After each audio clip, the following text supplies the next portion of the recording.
Je suis voilà. Donc, je m'appelle Abdelkader Gerza. Gerza, c'est G-U-E-R-Z-A. Alors, je suis en présence de monsieur le maire d'Aquismons, ou du colonel responsable. Vous êtes le sous-préfet, c'est ça? Sous-préfet de Palaiseau, de l'arrondissement de Palaiseau, qui est en charge ce territoire d'Aquismons. Je suis donc avec monsieur le maire, le premier adjoint de madame le maire d'Aquismons, avec le colonel responsable de cette opération cet après-midi. Nous sommes devant un feu de carcasse de voiture, 7000 mètres carrés de feu, depuis environ 10 heures ce matin. Nous avons mobilisé 3 casernes de pompiers, 90 hommes, auxquels je veux vraiment rendre un hommage appuyé pour leur engagement, leur volonté de faire et de bien faire, véritablement un hommage très très fort pour ces personnes. 90 personnes sont engagées sur le feu. À l'heure où je vous parle, l'ensemble du sinistre est aujourd'hui entouré des lances que nous avons mobilisées. Nous pouvons donc dire que le feu est circonscrit. Nous avons par ailleurs mis en place un dispositif qui va nous permettre de mesurer l'éventualité de pollution, s'il devait y en avoir, à titre préventif. Nous l'avons fait. Sur la Seine qui est proche, il n'y a aucune pollution pour l'instant que nous aurions détectée. Voilà un peu le point que je pouvais vous faire à cette heure. Là, vous parlez de 7000 mètres carrés, c'est quoi? C'est la taille du foyer, c'est ça 7000 mètres carrés de carcasses de voitures qui ont brûlé, absolument. Ouais. Il y a combien de voitures au total? Il en reste combien qui ne sont pas brûlées? Vous savez ça Dans la globalité, je crois qu'il y a 10 000 mètres carrés au niveau de ce centre. C'est donc 70% de ce... Est-ce qu'on connaît l'origine de l'incendie? Non. Pour l'instant, nous mobilisons pour circonscrire l'incendie. Les enquêtes seront mises en place, bien entendu, pour en connaître l'origine. Expliquez-nous l'état de ces voitures. Elles sont dépolluées, par contre, c'est ça, là, stockées, dépolluées, quoi. Qu'est-ce que ça veut dire? Elles sont en effet à vocation d'être détruites. Elles sont donc, bien entendu, dépolluées avant. Alors expliquez-nous, dépolluées, ça veut dire quoi? Il n'y a plus de fluide, mais il y a toujours les mousses et les plastiques, c'est ça? Ou... Vous savez ça? Je sais pas, je ne peux pas vous dire. Par rapport au transport, la ligne D du RER a été coupée quelques instants. Est-ce que ça a repris? Vous posez également la question de l'aéroport d'Orly qui est pas loin. Est-ce que ça a été discuté à un moment par rapport au transport, on va dire, et l'aviation et les rails? Qu'est-ce que ça a eu comme conséquence et qu'est-ce que ça pourra avoir encore dans les heures qui viennent? Bien entendu, nous sommes entrés en contact immédiatement avec l'aéroport d'Orly, avec la DGAC. Il n'y a pas de problème vis-à-vis de cet aéroport. En ce qui concerne la ligne D du RER. La ligne D, en effet, elle a été quelques instants mis entre parenthèses. Et aujourd'hui, les 3 voies qui passent à proximité sont en service. Monsieur le préfet, les pompiers de l'Essonne évidemment à la manœuvre, avec les moyens lourds des pompiers de Paris, la BSPP, et également des sapeurs-pompiers de Seine-et-Marne. C'est une grosse opération, assez inhabituelle. Je dois laisser le colonel vous répondre là-dessus. Donc le colonel, pour vous, comment vous qualifiez cette opération? C'est un gros incendie, une grosse opération avec tous ces renforts départementaux qui arrivent? Oui, c'est un flux thermique important où il y a besoin de moyens hydrauliques très importants. Et donc on a besoin, et on a une chance, c'est d'avoir la Seine donc, avec une source inépuisable d'eau, et pour pouvoir pomper de l'eau en Seine et de pouvoir éteindre cet incendie. Donc il nous faut énormément de moyens d'extinction parce que le réseau hydraulique ici est simplement de 360 mètres cubes. Donc avec les 360 mètres cubes heure, eh bien, on ne pourrait pas l'éteindre simplement avec le réseau hydraulique, on est obligé d'aller pomper en Seine. Donc immédiatement le 10 de l'Essonne a fait appel au département voisin? Oui, les pompiers de l'Essonne ont fait appel à la brigade des sapeurs-pompiers de Paris immédiatement dans le cadre des conventions que l'on a maintenant depuis plus de 15 ans.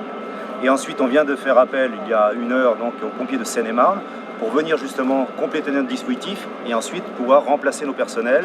Donc, parce que eh bien, depuis 10 heures ce matin, ils y sont. Donc même si on a assez de personnes pour pouvoir faire des rotations, il faut absolument qu'on ait d'autres départements qui viennent en aide.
Par rapport à ça, à la hauteur, à dire 2 secondes, le reste avec ça marche.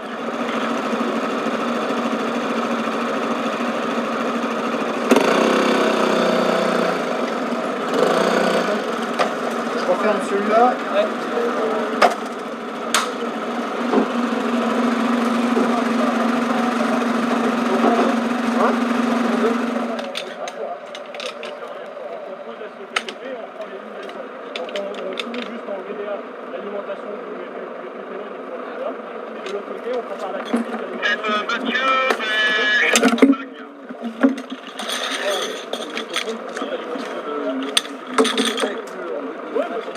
À ce moment-là, si tu veux, on peut pousser la moto.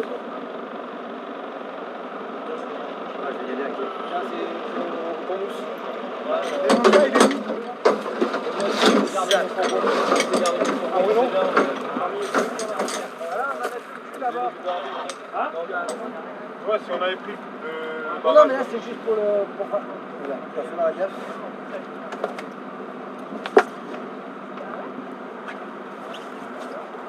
On va juste le ramener au bord, celui-là. C'est juste pour attacher le bout là-bas.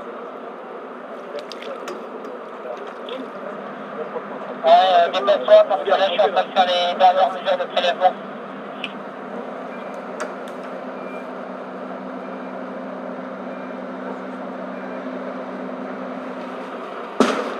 Celle-là, c'est à moi.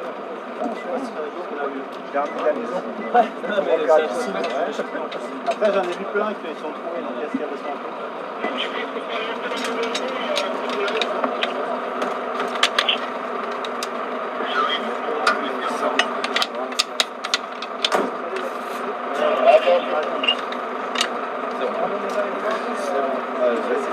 C'est en cours. Je viens de la tête. En hauteur, je vais mettre Steph Steph Balance tout.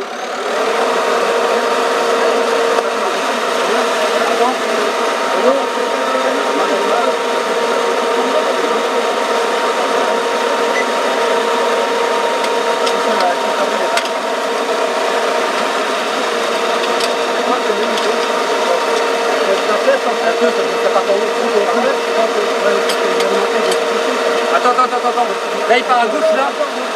Bon, il part à gauche. Et là, c'est là. Celui par où? À gauche? Ouais, c'est bon. Alors mets-le là. Le 3, c'est où?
Ouais, c'est celui-ci. Ah, c'est bon, ok.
Pour 25 et 42, à 5 heures du mat, vous prenez attache avec le chef de la PM de qui aura besoin d'une relève, parce qu'eux assurent leur surveillance, on arrivera jusqu'à 5 heures du matin. Bon,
côté.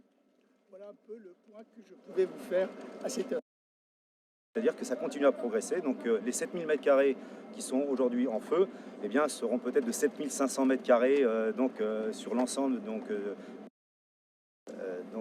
tout à l'heure, eh bien, qui sont